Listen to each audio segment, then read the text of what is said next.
চরণ ধরে বলে যায় মা সকাল সন্ধ্যে সমস্ত বিপদ কেটে যাবে। এই 6 জনের নাম বদনে উচ্চারণ করবেন। কিছু বলেন, কোন মন্ত্র বলেন বা না বলেন। তো আজকের এই 6 জনের মধ্যে একজন, যার নাম রঘুনাথ দাস গোস্বামী। আর এই রঘুনাথ দাস গোস্বামীর জন্মস্থান ছিল হুগলি জেলায় আদি সত্যগ্রাম। অনেকে জানেন হুগলি জেলায় একটা বিখ্যাত জায়গা আছে যেটা বাবা তারকেশ্বরের মন্দির। অনেকে গেছেন বা নাম শুনেছেন। শুধু এই তারকেশ্বরের মন্দির নয় বাবা, হুগলি জেলায় বহু বহু জায়গা আছে। যেমন হুগলি জেলায় যেমন নদিয়ায় কৃষ্ণনগর আছে, হুগলি জেলায় একটা কৃষ্ণনগর আছে, যেখানে মহাপ্রভুর একজন পার্ষদ জন্ম নিয়েছিল, যার নাম ছিল অভিরাম ঠাকুর। এই অভিরাম ঠাকুরটা কে জানো? ভালো করে শুনে নাও মা। অভিরাম ঠাকুর হচ্ছে শ্রীরাম দাদা, ভগবান কৃষ্ণচন্দ্রের একজন সখা ছিল, যার নাম শ্রীরাম সখা। তো যেদিন ব্রহ্মা গরু চুরি করেছিল, আর গরু বাছুর চুরি করে যখন গুহতে লুকিয়ে রেখেছিল, কৃষ্ণ মনে মনে হেসেছিল, ব্রহ্মা তুমিও আমাকে চিনতে পারলে না, আমার উপরে সন্দেহ করে আমি ভগবান কি না জানবার জন্য তুমি আমার গরু বাছুর গুলো চুরি করলে, আমার বন্ধুদের চুরি করলে। দেখো আমি কি করি। ভগবান নিজের দেহ থেকে হাজার হাজার গো বৎস মানে ধেনুর পাল সৃষ্টি করলো, আবার নিজের দেহ থেকে শ্রীদাম সুদাম দাম বসুদাম সব সৃষ্টি করে যে যার ঘরে পৌঁছে দিল।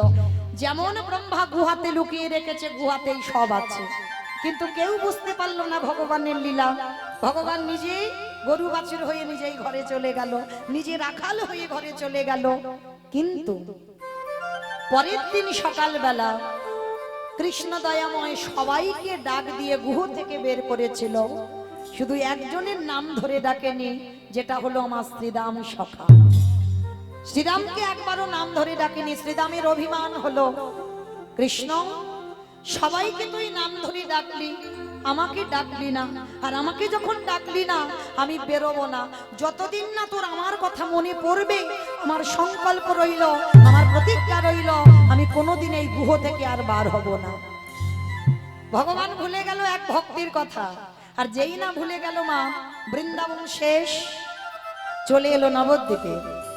মানে দ্বাপর যুগ শেষ হয়ে গেল, কলিযুগ চলে এসেছে। আর যারা যারা বৃন্দাবনে ছিল তারাই তারাই তো সব এসেছে। এই যে মা একটা নিয়ম আছে, এই যে আমাদের কপালে চন্দন দিয়ে গেল না, আপনাদেরও কপালে দিয়েছেন, এটা নিয়ম। কেন নিয়ম? এটা শ্রীবাস সঙ্গনে মহাপ্রভু যখন কীর্তন করতেন, দাদা নিতাই চাঁদকে বলেছিল, দাদা সবার কপালে চন্দনটা দাও। কেন চন্দনের ফোঁটা দেয় জানো? মহাপ্রভু নিতাই চাঁদকে বলেছিল, সবাইকে দেখে নাও, সবাই এসেছে তো, মানে বৃন্দাবন থেকে সবাই এসেছে তো। তো নিতাই চাঁদ সবার কপালে চন্দন দিচ্ছে, দিতে দিতে দেখছে সবাই ফিরেছে, কিন্তু আমার শ্রীরাম দাদা আসেনি। নিতাই চাঁদ ছুটে গেল, ভাই ভাই সবাই এসেছে, কিন্তু আমাদের শ্রীরাম সখা কই? মহাপ্রভু মাথায় হাত দিয়ে বসেছে, হায় হায় হায় হায়, সে তো গুহতে বসে আছে, তার নাম তো ধরে ডাকেনি, তার মানে আমার উপরে অভিমান করেছে। দাদা তুমি এক্ষুনি বৃন্দাবনে যাও, আর বৃন্দাবনে গিয়ে আমার শ্রীরাম সখাকে এখানে আনো। নিতাই চাঁদ বৃন্দাবনে গেছে কোথায়? গিরি গোবর্ধন পর্বত। যারা বৃন্দাবন দর্শন করেছেন, এই গিরি গোবর্ধন পর্বতের নিচে একটা গুহ আছে, যেটার নাম হচ্ছে ধোকা গুহা। এই নাম কেন দিয়েছে ধোকা গুহা? কৃষ্ণ ধোকা দিয়েছিল, ডাকেনি, ওই জন্য গুহটার নাম দিয়েছে ধোকা গুহা। তো ওই গুহর ভিতরে নিতাই চাঁদ বসেছিল, সামনে একটা বড় পাথর ঢাকা, কেউ জানতে পারেনি, কেউ বুঝতে পারেনি। আর নিতাই চাঁদ যখন ওই গিরি গোবর্ধন পরিক্রমা করছে, হঠাৎ কে যেন বসে বসে ওই গুহর ভিতর থেকে কানাই কানাই কানাই বলে কাঁদছে। নিতাই চাঁদ মনে মনে করছে, এই তো মনে হচ্ছে এর ভিতরে শ্রীরাম দাদা বসে আছে।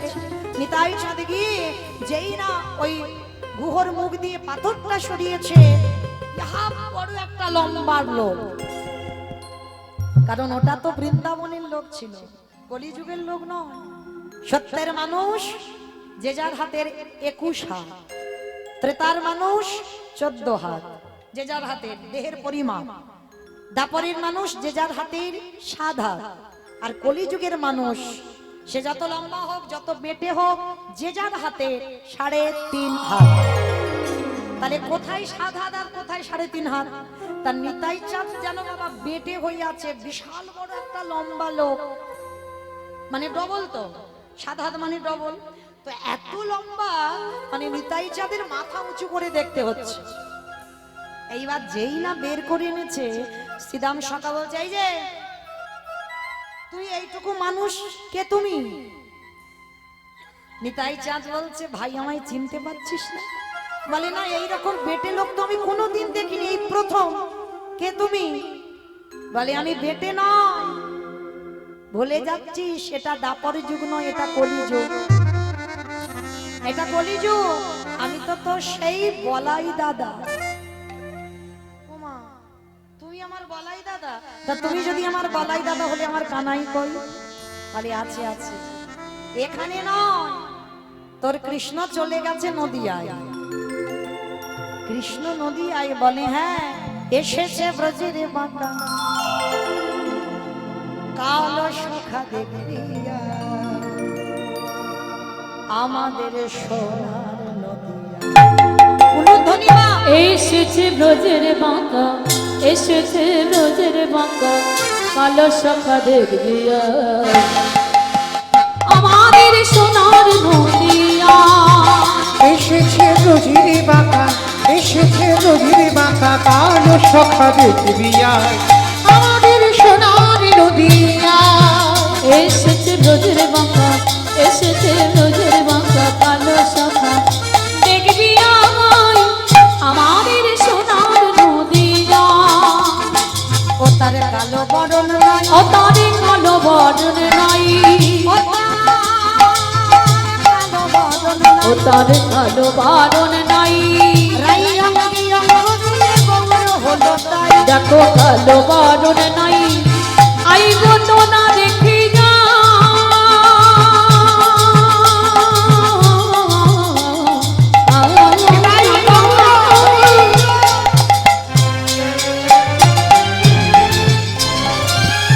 ওই নদী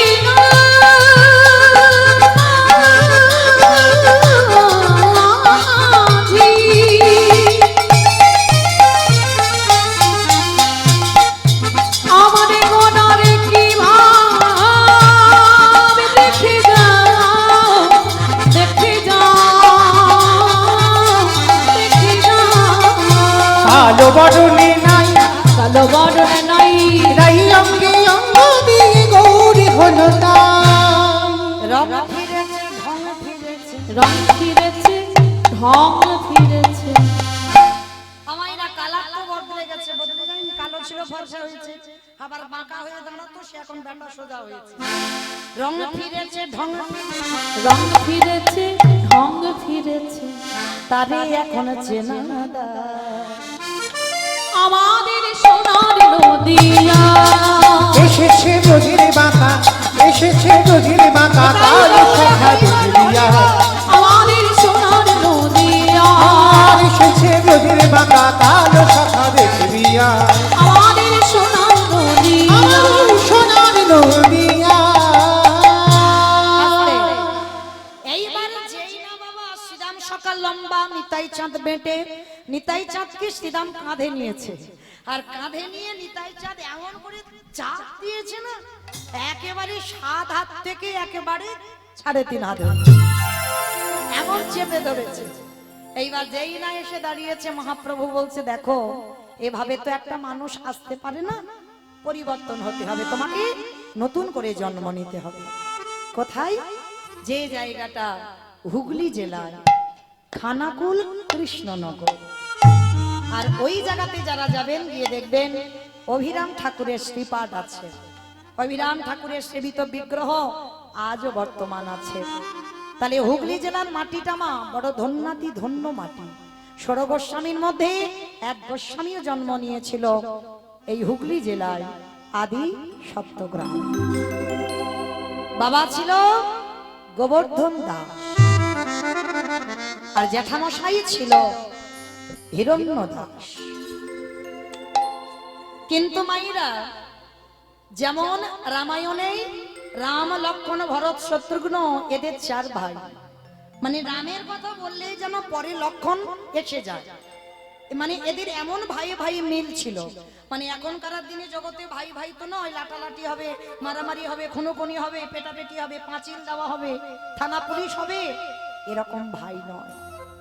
ভাই যদি হতে হয় এই রাম লক্ষ্মণ ভরত শত্রুঘ্নের মতো ভাই হয়, লাঠালাঠি নয়, পেটাপেটি নয়।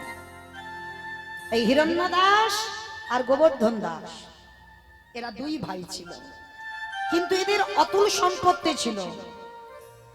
মানে গোটা 1 মাসে আয় ছিল বাবা 12 লক্ষ স্বর্ণ মুদ্রা, আর নবাবকে কর দিতে হতো 8 লক্ষ স্বর্ণ মুদ্রা। মানে বড় লোক বলে না বাবা, এদেরকে বলে ধনী।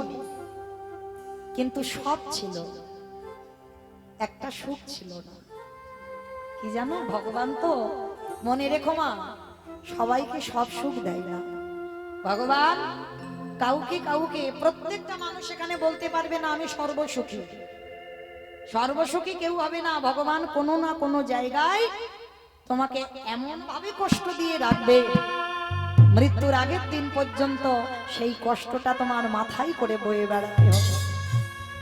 কিন্তু তাতে ভেঙে পড়লে হবে না মা, যেন ভুলে যেও না কৃষ্ণ চরণের ভজনের কথা, কৃষ্ণ চরণের কথা। ভগবানের কাছে চাইবে, আঘাত দাও, দুঃখ দাও, ব্যথা দাও, বেদনা দাও, সবকিছু দাও, কিন্তু সহ্য করবার মতো শক্তিটা তার পিছনে পাঠিয়ে দেখবে সেই ভক্ত জীবনে কোনোদিন দুর্বল হয়ে পড়বে না। কেন? কৃষ্ণ ভক্তকে কষ্ট পেতে হয়, কিন্তু তাকে ধৈর্য ধরে রাখতে হবে। ভগবানের চরণ আঁকড়ে বসে থাকতে হবে, যে তার চরণ কোনোদিন ভুলে যাব না। এ দেহটা কৃষ্ণ ভজনের জন্য, এ হাত দুটো কৃষ্ণ সেবার জন্য, এ চরণ ভগবানের কাছে যাবার জন্য, এ জিহ্বা কৃষ্ণ নাম বলবার জন্য, এ কর্ণ কৃষ্ণ নাম শুনবার জন্য, এ নয়ন কৃষ্ণ রূপ দেখবার জন্য। তাহলে ভুলে গেলে হবে না। জড় জগতে এসেছ, কর্ম সবাইকে করতে হবে, কিন্তু কৃষ্ণ চরণ ভুলে নয়। আজকের হিরণ্য দাস আর গোবর্ধন দাস অতুল সম্পত্তির মালিক, কিন্তু ভগবান একটা জায়গায় এমন আঘাত দিয়ে রেখেছে, ওদের মৃত্যুর পর এই সম্পত্তি দেখভাল করবার মতো কেউ নেই। বংশে একটাও সন্তান নেই। আর একটা কথা বলে যাই মা, কেউ যদি সন্তানের জন্য 1000 জায়গায় মানত করে, আমি মৌমিতা হরিবাসরে দাঁড়িয়ে বলে যাচ্ছি, আমি গ্যারান্টি এক জায়গা চলে যাবে। কোথায় জানো? বৃন্দাবনে রাধা কুণ্ডের তীর। কারণ এই রাধা কুণ্ডে, কারণ আমরা মনুষ্য জীবনে সব তীর্থে স্নান করা অসম্ভব, কর্মজীবী তো আমরা, সব তীর্থে স্নান হয় না। সে যে যতই বলুক না কেন আমি সব তীর্থে যাব, হয় না। কিন্তু একটা তীর্থে যদি গিয়ে স্নান করতে পারো, তাহলে তোমার সর্বতীর্থের স্নান হয়ে যাবে। জায়গাটা কোথায়? না রাধা কুণ্ডের তীর। এই জায়গাটায় সব তীর্থ এক জায়গায় আছে। কেন জানো বাবা? আপনারা জানেন ভগবান কৃষ্ণ অরিষ্ঠাসুরকে বধ করেছিল। অরিষ্ঠাসুর মানে একটা গাভী, একটা গাভীকে বধ করেছিল কৃষ্ণ। আর সেই গাভীটাকে মেরে কৃষ্ণের সমস্ত দেহটা পাপী হয়ে গেল। যখন রাধারানীর কাছে প্রেম চাইতে গেল, রাধারানী বলে উঠলেন অসম্ভব, তুমি হলেন মহাপাপী, তোমাকে আমি স্পর্শ করব না, কারণ তোমার দেহটা পাপে পরিপূর্ণ হয়েছে।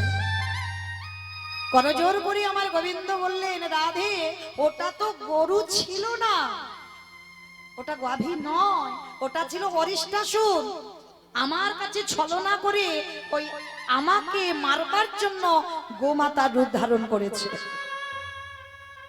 রাধারানী হেসে বলেছিল, বধূ সে অরিষ্ঠাসুর হোক আর যেই হোক, কিন্তু রূপটা তো ধরেছিল গোমাতা। আর তুমি তো মেরেছো, অসুরকে হয়তো মেরেছো, কিন্তু রূপটা ধরেছিল তো গাভী রূপ। তাহলে গরুকে মেরেছো, গো হত্যা করেছো, তাতে তুমি মহাপাপী হয়ে গেছো। যাও, তোমাকে 12 বছর তীর্থে যাত্রা করতে হবে, আর 12 বছর তীর্থ করে এলে তবেই তুমি আমার কাছে আসতে পারবে। গোবিন্দ কেঁদে উঠেছিল, রাধে এক পলক আমি তোমাকে না দেখে থাকতে পারি না, এক বিন্দু তোমাকে ছাড়া আমি থাকতে পারি না। আর তুমি বলছো আমি 12 বছর তীর্থে যাব, আমি তো মরে যাব, আমি বাঁচতেই পারবো না। তাহলে কি করবে করো, কিন্তু তুমি পাপী। বলে শোনো রাধে, আমি যে 12 বছর তীর্থযাত্রা করব, কিন্তু একটা কথা বলবো, সব তীর্থ যদি আমি এখানে এনে হাজির করি। রাধারানী বলছে এটা তো মন্দ নয়, তাহলে করে দেখাও। বেশ, তাহলে কি করবি? ভগবান নিজের বাঁশিটা দিয়ে একটা কুণ্ড সৃষ্টি করলো, আর কুণ্ড সৃষ্টি করে সমস্ত তীর্থকে আহ্বান করলো। আর যখন তীর্থ আহ্বান করলো, সবাই সকার রূপে এসে গোবিন্দের কাছে দাঁড়ালো। গোবিন্দ করজোর করে বলছে, হে তীর্থগণ, গঙ্গা যমুনা সরস্বতী সমস্ত তীর্থ আজকের ভগবান ডেকেছেন। যেমন এই সামনে আসছে সরস্বতী পূজা, এই বাগবানী ইনি কিন্তু একটা জল রূপে, নদী রূপে আছে। হ্যাঁ, যে মাকে আমরা পূজা করি সামনেই আসবে, তো এই মা নদী রূপে আছে। কিন্তু এই নদী মানে সরস্বতী নদী এখন তো প্রয়াগে আছে, ত্রিবেণী, এই কুম্ভ মেলা হয়ে গেল গঙ্গা যমুনা সরস্বতী, কিন্তু ওইখানে গেলে পাবে, কিন্তু আর পাবে না সরস্বতী নদীকে। কেন? এই সরস্বতী নদী গুহর মধ্যে লুকিয়ে পড়েছিল। কেন জানো? যখন এই গ্রন্থের রাজা শ্রীমদ্ ভাগবত গ্রন্থ, এই শ্রীমদ্ ভাগবত গ্রন্থ লিখেছিল গণেশ, মুখে বলেছিল বেদব্যাস, ব্যাসদেব। তা যখন ব্যাসদেব বলছে আর গণেশ লিখছে, এখন যেমন আমি কীর্তনটা মাইকে গাইছি, অনেক আওয়াজ হচ্ছে, সবাই শুনতে পাচ্ছ, কিন্তু যদি এখানে এই মাইক্রোফোনটা না থাকতো, তাহলে কি পিছনে যারা আছে শুনতে পেত? পেত না। তো যেখানে বসে গণেশ লিখছে আর ভাগবত বলছে ব্যাসদেব, তার পাশেই ছিল সরস্বতী নদী। তা যখন বলছে আর সরস্বতী নদী এত জোরে আওয়াজ করে বয়ে যাচ্ছে, মানে এত আওয়াজ, সেই আওয়াজে গণেশ অর্ধেক কথা শুনতেই পাচ্ছে না, মানে এত জোরে আওয়াজ করছে সরস্বতী নদী।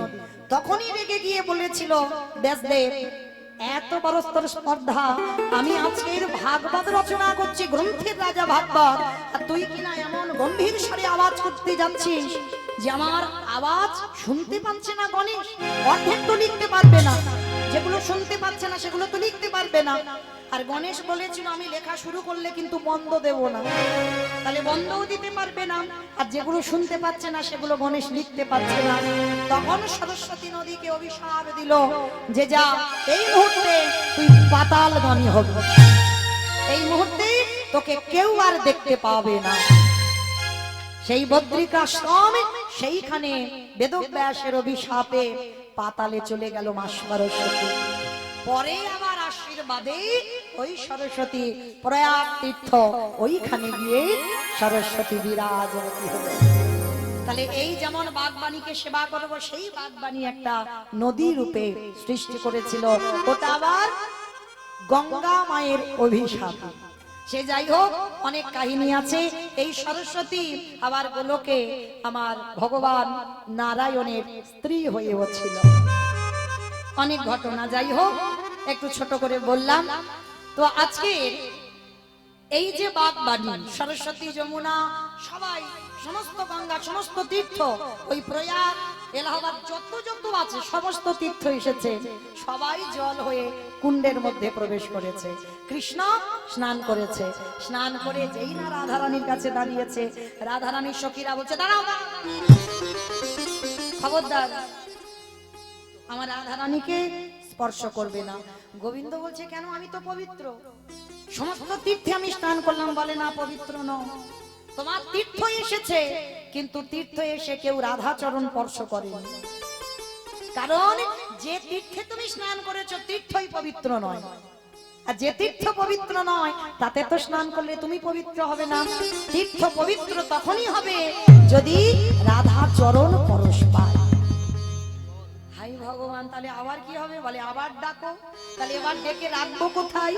রাধারানীর হাতের কঙ্কনটা খুলে দিয়ে একটা কুণ্ড সৃষ্টি করলো, আর যখনই কুণ্ড সৃষ্টি করলো, এইবার সমস্ত তীর্থ এসে রাধারানীর চরণ স্পর্শ করলো। আর যখনই রাধারানীর চরণ স্পর্শ করে জল হয়ে গেল, আর রাধা কুণ্ড আর শ্যাম কুণ্ড, মানে রাধারানী যেটা তৈরি করেছে সেটা রাধা কুণ্ড, আর গোবিন্দ যেটা সৃষ্টি করলো স্নান কুণ্ড সৃষ্টি হলো। মাঝখান থেকে ছিদ্র করে দিল, দুটো জল এক হয়ে গেল, কিন্তু স্নান করতে হবে রাধা কুণ্ডে। আর রাধা কুণ্ডে কেন? রাধা চরণ ভজন করলে সমস্ত অপরাধ থেকে মুক্ত। সারাদিন যদি কৃষ্ণ বলে কাঁদো হবে না কিছু, একবার রাধা বললে কাঁদলে কোটি কোটি জনমের পাপ থেকে মুক্ত। নিতাই গৌর হরি বল। হরি বল, হরি বল। এত কথা বলার কারণ একটাই, সন্তানের জন্য যদি কেউ প্রার্থনা করেন চলে যাবে রাধা কুণ্ডে। গভীর রাত্রিতে অষ্টমী তিথি একটা যোগ আছে, প্রতি বৎসর আসে। সেই রাধা কুণ্ডে লাখো লাখো ভক্তরা স্নানে যায়। সেই স্নান করে গভীর রাত্রিতে যে যোগ থাকে, পাঁচিতে পঞ্জিকাতে লেখা থাকে, ওই যোগে স্নান করে আমার রাধারানীর কাছে আঁচল পেতে নয়ন জলে বুক ভাসিয়ে একবার বলো রাধা, চাকরিওয়ালা সন্তান নয়, ডিগ্রিওয়ালা সন্তান নয়, তোমার চরণে নিবেদন আমার একটা কৃষ্ণওয়ালা সন্তান দিও। আমার বিশ্বাস, আমি হরিবাসরে দাঁড়িয়ে এত বড় গ্যারান্টি দিয়ে যাই, যদি তোমার ভজন সঠিক হয় অবশ্যই আমার রাধারানী তোমার মনের বাসনা পূর্ণ করবে করবে করবে। আজকের হিরণ্য দাস আর গোবর্ধন দাস দুই ভাই রাধা কুণ্ডে গিয়ে রাধারানীর কাছে মানত করেছিল, আর মানত করে রাধারানীর কাছে কৃপার বরে একটা সন্তান লাভ করেছিল। আর সেই সন্তানটা রাধারানীর পাঠানো সন্তান। জন্ম দেবার সঙ্গে সঙ্গে সে কৃষ্ণ প্রেম সম্পদ অর্জন করে এসেছে। জন্মাবার পর শুভ দিন শুভক্ষণ শুভ লগ্নে সন্তানটার জন্ম হলো। কিন্তু জন্ম নিলে কি হবে গো? ছোটবেলায় থেকে বৈরাগ্য ভাব। মনে রেখো মা, সংসারে থেকে বৈরাগী হওয়া যায়। এই লীলাটা না সবটাই জীব শিক্ষা। রঘুনাথ দাস গোস্বামীর জীবনী শুনলেই সে ভজনের পথে এগিয়ে যাবেই যাবে, কোনো ভুল নেই, তাকে আগাতে হবে। এই রঘুনাথ দাসের জীবন তেমন, জন্ম থেকে বৈরাগ্য ভাব। বৈরাগ্য কাকে বলে? সবকিছু ত্যাগ করে দিয়ে বাবা সন্ন্যাসী হয়ে চলে যাওয়া কি বৈরাগ্য বলে? বিষয়েষু অনাসক্ত, মানে বিষয়ের প্রতি কোনো আসক্তি থাকবে না। বিষয় মানে কি বাবা? টাকা পয়সা, জায়গা জমি সম্পত্তি, এইগুলোকে বোঝাচ্ছে না। তাহলে কোন বিষয়কে বোঝালো?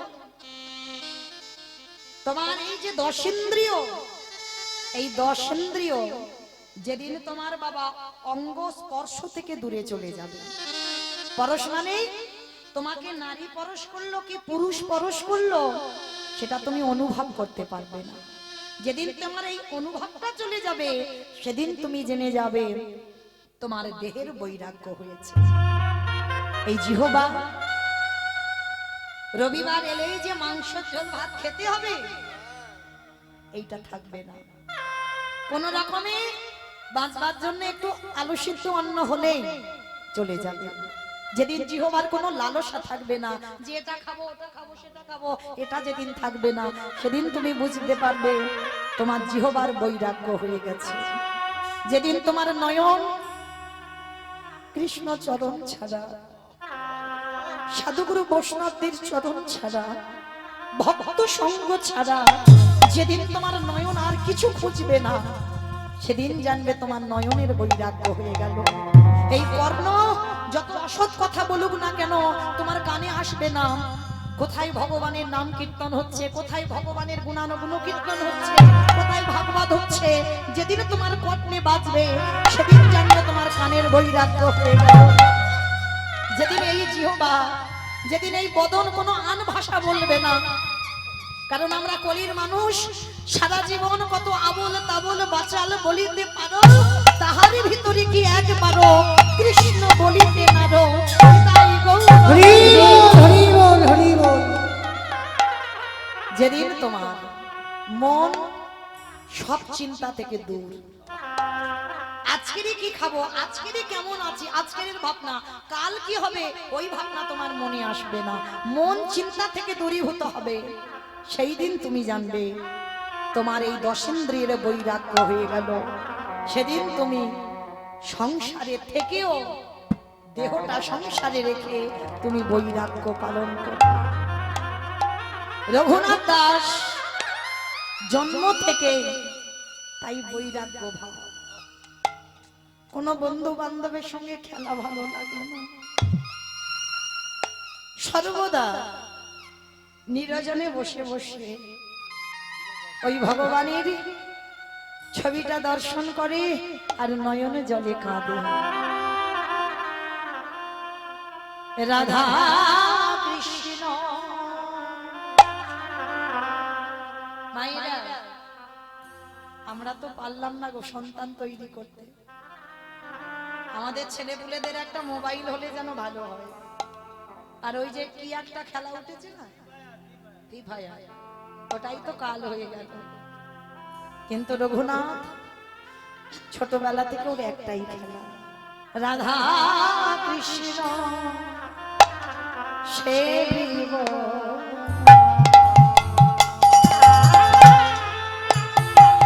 জীবনে ওই রাধা কৃষ্ণ সেবিব জীবনে মরণে, যে স্থানে লীলা করে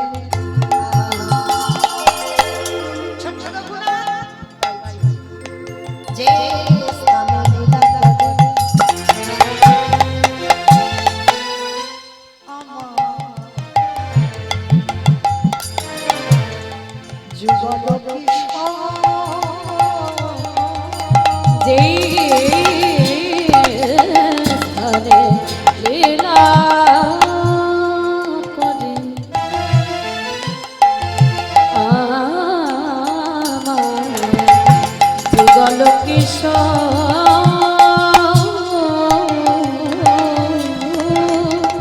আজ সখীর সঙ্গিনী হইয়া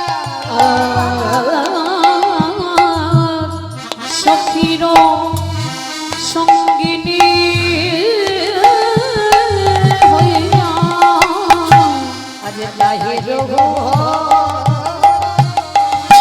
রাধা কৃষ্ণ সেবিব জীবনে মরণে। রাধা কৃষ্ণ সেবিব জীবনে আজ বৃন্দাবনে নিত্য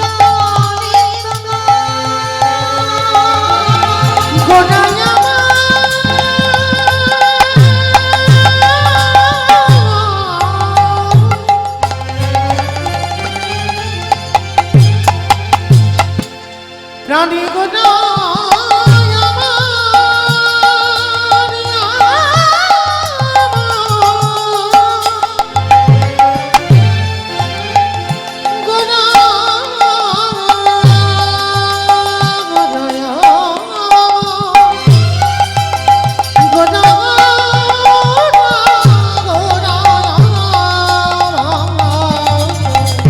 বৃন্দাবনী নিত্য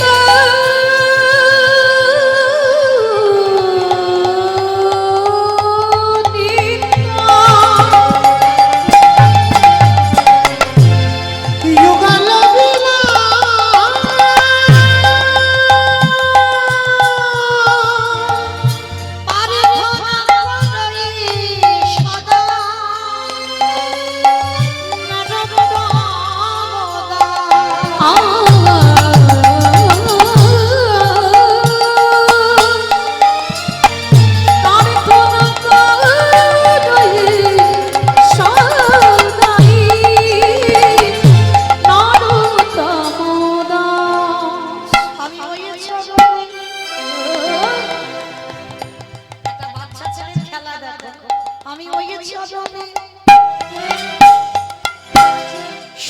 সব পেলাম, আমার দেহ মন প্রাণ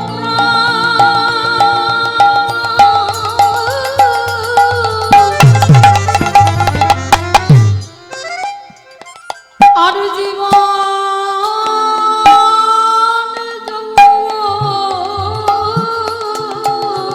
আমি ওই চরণে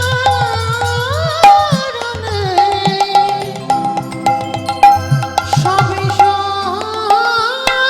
পেলাম। আমার রঘুনাথ এমন কৃষ্ণ নামে পাগল হয়েছে না, যদি রাস্তায় কোনো ভক্ত মানুষ যাচ্ছে সাধুগুরু বৈষ্ণব, ছোট রঘুনাথ ছুটে ছুটে তার পিছনে চলে যায়। জমিদারের ছেলে তো, আবার দাঁড়ি প্রহরী প্রজারা ছুটতে ছুটতে গিয়ে রঘুনাথকে ধরে আনে। যেখানে ওই ভক্ত সঙ্গ হয় রঘুনাথ বাড়ি থেকে ছুটে চলে যায়। বাবা মা সিদ্ধান্ত নিল একে গুরু আশ্রমে পাঠাতে হবে, একে বাড়ি রাখা চলবে না। একে বাড়ি রাখলে কোথায় সাধু সঙ্গ পেয়ে কখন যে বাড়ি থেকে চলে যায় বুঝতে পারি না, বলে চলো। তার রঘুনাথকে নিয়ে হিরণ্যদাস আর গোবর্ধন দাস গেছে গুরু ঘরে। বলদেব আচার্য গুরুদেব বলদেব আচার্যের কাছে গেছে, গুরুদেব গুরুদেব আজকে থেকে আমাদের রঘুনাথ আপনার আশ্রমে থাকবে। অসম্ভব, গুরুদেব রেগে গেছে, অসম্ভব। এইটুকু 5 বছরের রঘুনাথ, একে তোমরা যে দিয়ে যাচ্ছ, আর বড় লোকদের ছেলেরা একটু খামখেয়ালি হয়। আমা ভুল বললাম?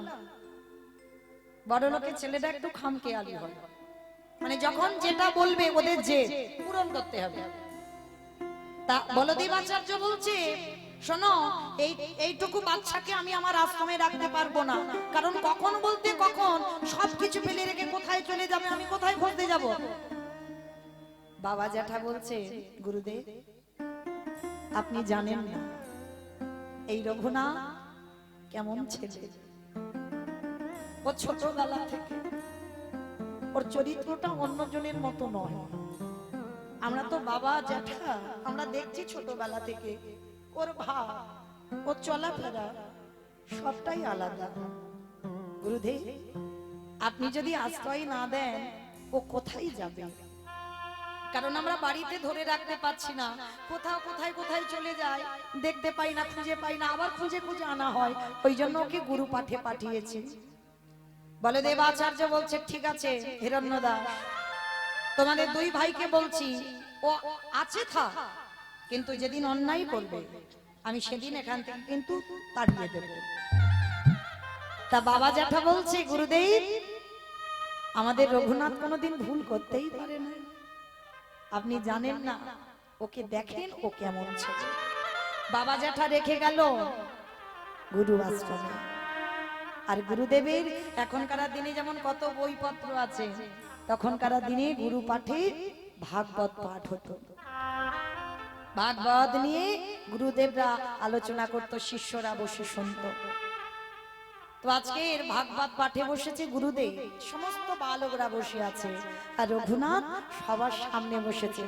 মায়েরা ভালো করে শুনবেন, আমরাও তো সন্তানের মা, তৈরি করতে হবে সন্তান।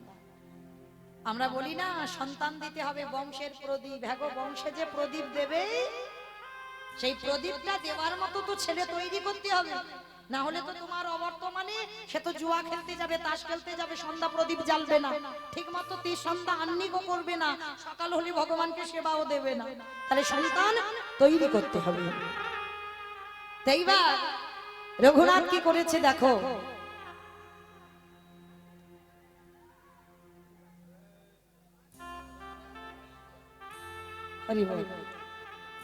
রঘুনাথ যেই না ছোট্ট ছেলে বসেছে ভাগবত পাঠের সামনে, আর পাঠক ঠাকুর মানে গুরুদেব বলদেব আচার্য পাঠ করছে না, আর ওইটুকু দুধের ছেলে সামনে বসে বসে বাবা নয়ন জলে বুক ভাসাচ্ছে। গুরুদেব পাঠ করে যাচ্ছে, ভাগবত পাঠ করে যাচ্ছে, আর ওইটুকু ছেলে পাগলের মতো বসে বসে কাঁদছে। ছোট ছোট বালকরা তারা সবাই কিছুক্ষণ পাঠের পরে চলে গেল, আর ওই ছোট্ট রঘুনাথ যখন পাঠ শুনছে না, গুরুদেব পাঠ করতে করতে মনে মনে ভাবছে, আরে এই ছেলেটা এত কাঁদছে কেন, কি হয়েছে ওর? তবে কি ওর বাবা মার কথা মনে পড়ছে ওই জন্য কান্নাকাটি করছে? গুরুদেব ভাগবতটা রেখে রঘুনাথকে ডেকেছে। রঘুনাথ এসো, আমার কাছে এসো। রঘুনাথ, রঘুনাথকে কোলের উপরে গুরুদেব বসিয়েছে। বাবা, তুমি কাঁদছিলে কেন? তুমি অমন করে সামনে বসে বসে আমি পাঠ করছি আর তুমি কাঁদছো, কি হয়েছে বাবা তোমার? ও, বাবা মার কথা, জ্যাঠার কথা মনে পড়ছে না গুরুদেব? তাহলে কাঁদছো কেন? অন্যান্য কি পড়ুয়ারা তোমাকে মেরেছে? না গুরুদেব। তাহলে কাঁদছো কেন? ওই যে আপনি ভাগবত পড়ছিলেন, ও বাবা, ওইটুকু ছেলে তুমি কি ভাগবতের এত কঠিন শ্লোক বুঝতে পারলে? না গুরুদেব, আমি কিছু বুঝতে পারিনি। তাহলে কাঁদছো কেন? আমি কাঁদছি তার একটাই কারণ, গুরুদেব, আমি কি তারে পাবো না? বলো না, আমি কি তারে পাবো না? কার কথা বলছিস বাবা? কাকে পাওয়ার কথা বলছিস? গুরুদেব, আমি কি কোনোদিন কৃষ্ণ চরণ পাবো না? ও গো গুরুদেব,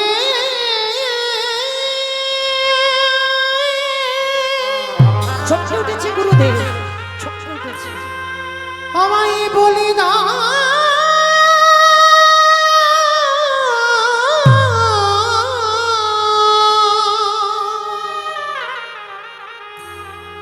আমি কোথা গেলে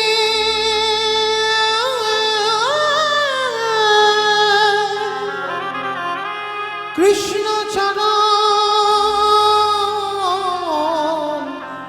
দর্শন পাবো। গুরুদেব, বলে দেন আমি কি পাবো না কৃষ্ণ চরণ? ওইটুকু ছেলের কান্না দেখে গুরুদেব রঘুনাথকে বুকে জড়িয়ে ধরেছে।